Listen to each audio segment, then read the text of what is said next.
Some would call it swag, some call it cockiness, some would call it being a diva. When you're good, it's not bragging. And elite wide receivers and the confidence they exude often permeates an entire team, and we're going to see a couple of examples of that in this one. Welcome to the home of the Clemson Tigers, Death Valley in Clemson, South Carolina. As we see a squad from the Big 12, the Missouri Tigers, taking on the 7th-ranked team in the land, the Clemson Tigers. For EA Sports, I'm Reese Davis, Jesse Palmer, and David Pollack with me. Guys, can't wait to get this started.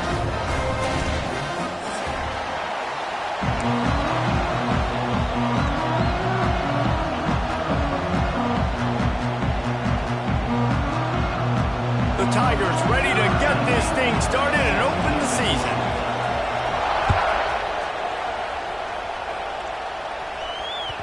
That one bounds through the end zone, and it'll be a touchback.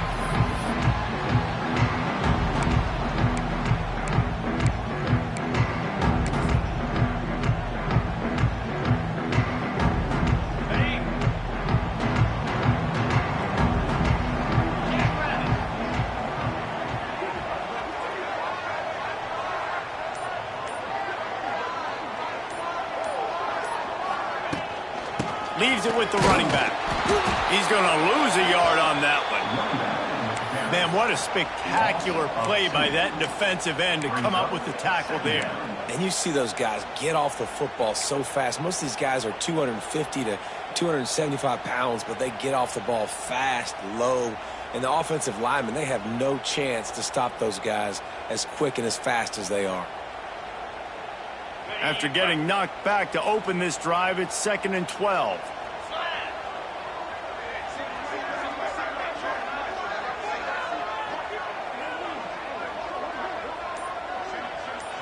Looking downfield, it's Klubnik.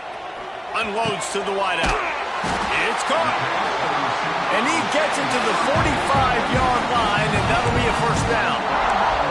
This has been a staple of the offense at Clemson. Get those big receivers, let them make plays downfield, and it's been very effective over the years. Yeah, and good quarterback play obviously helps, but when you got good matchups on the outside, it kind of makes the defense very predictable. Like, I got to give help. Okay, it helps my running game. You don't give help. Okay, I'm throwing to my freak out wide. So I think these guys on the outside with all that speed definitely are a problem for defenses.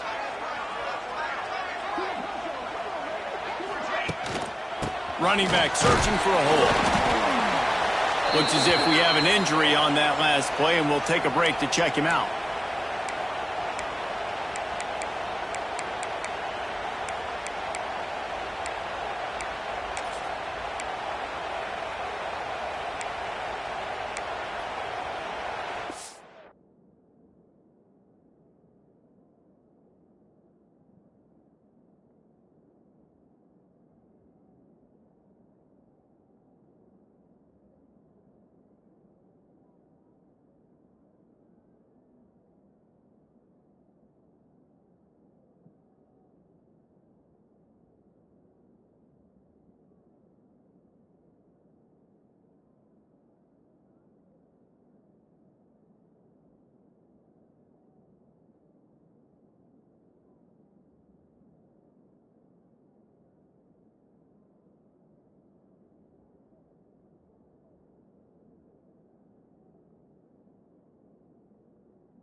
Picked up 2 yards on that last one. They need 8 on second down. Looking to fire. Quick completion on the outright.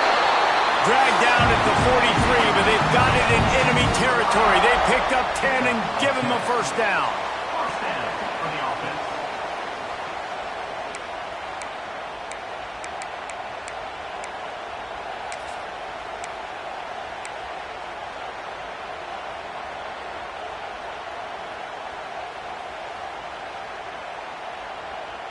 This Clemson offense moving quickly down the field.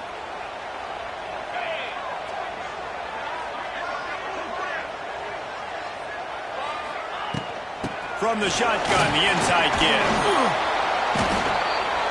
And I think they'll give him 2 on that one. 2nd and 8 coming up. Let's take a second and talk about Clemson. They start the season in the top 10. Ideal position to make a run.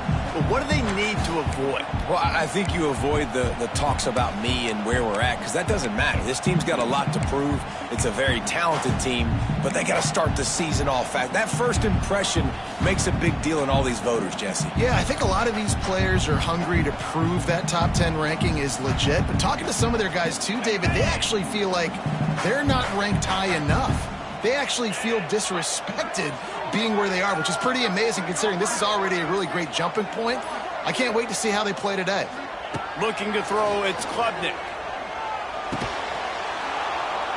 And the pass is incomplete, jarred loose by the hit.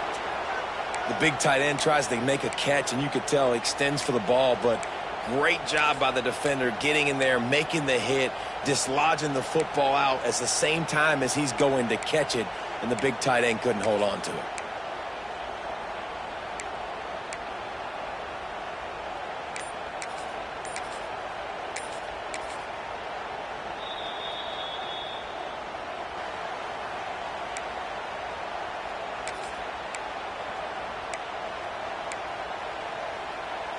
Now facing a 3rd and long.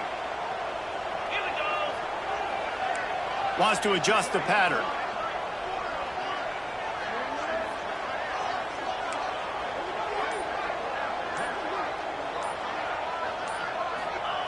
Third and long, and he'll try to throw for it.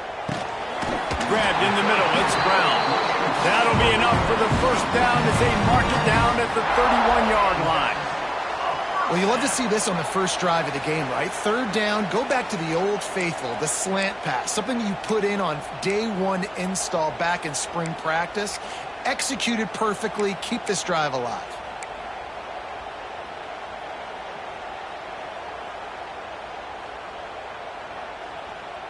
On the set. Here comes Clemson with another first down.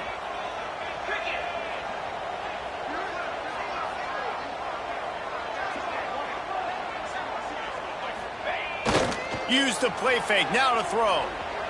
Fires to the wideout. Intercepted, and the first drive ends with a pick. Made the play on the pick, was hoping to make one on the return. He'll have to settle for letting the offense pay it off from the 26.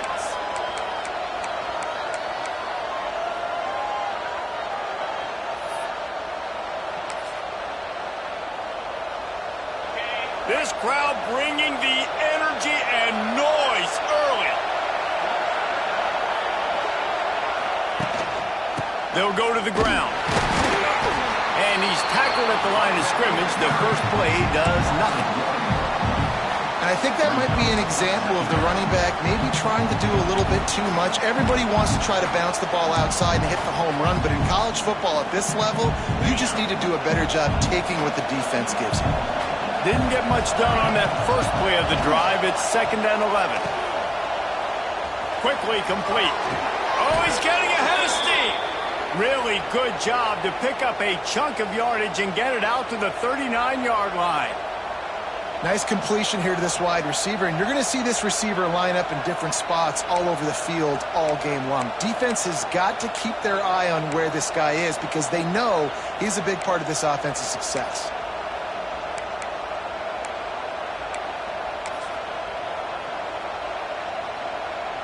They'll snap it from the 39, 1st and 10. Here's the handoff. Out of the crowd, and now he's got room. And those body blows really, really matter. Like, I want to be able to hand the ball off to my running back 10, 15 times a game. Make the defense tackle them, wear them out. Sometimes these 3 to 4 yard runs, later in football games, they turn into 5 to 15 to 20 yard gains just because of the body blow effect. After the 3-yard pickup, they come to the line, 2nd and 7. Back to pass. Quickly to the tight end. Shakes off the defender. Stopped at the 47-yard line, a 10-yard gain, and they'll move the markers. That throw and catch, a really good example of why coaches don't want a quarterback to get stuck on a particular target, isn't it, David? Yep, that's exactly right. Find the guy who's open, because you got so many guys that have so much speed